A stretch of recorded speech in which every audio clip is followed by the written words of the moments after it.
નમસ્કાર, dB live ન્યૂઝમાં આપનું સ્વાગત છે। ગઈકાલે આપણા પડોશી રાષ્ટ્ર નેપાળમાં એક ભયાનક પૂર આવ્યું છે।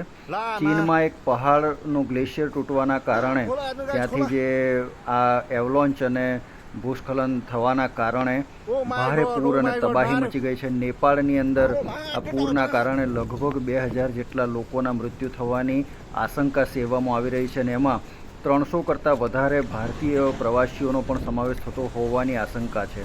નેપાળ અત્યારે ભયાનક કુદરતી આફત સામે ઝઝૂમી રહ્યું છે અને નેપાળની અંદર આ જે પરિસ્થિતિ થઈ છે અને તેના કારણે ભારે તબાહી મચી ગઈ છે, જેના દ્રશ્યો વિડીયો વાયરલ થઈ રહ્યા છે અને 13 જેટલા હાઇડ્રો પાવર પ્રોજેક્ટો પણ ખતમ થઈ ગયા છે। કેટલાય પુલ એ ધરાશાયી થઈ ગયા છે અને ત્યાંની જે નદીઓ છે, ત્રિશુલી નદી, કોશી વગેરે નદીઓની અંદર ભયાનક પૂર આવવાના કારણે ઘણા બધા મકાનો પણ રહેણાંક વિસ્તારની અંદર તણાઈ ગયા છે અને બહુ જ અતિશય ભારે નુકસાન નેપાળની અંદર થયું છે, જેના દ્રશ્યો જોઈ રહ્યા છે।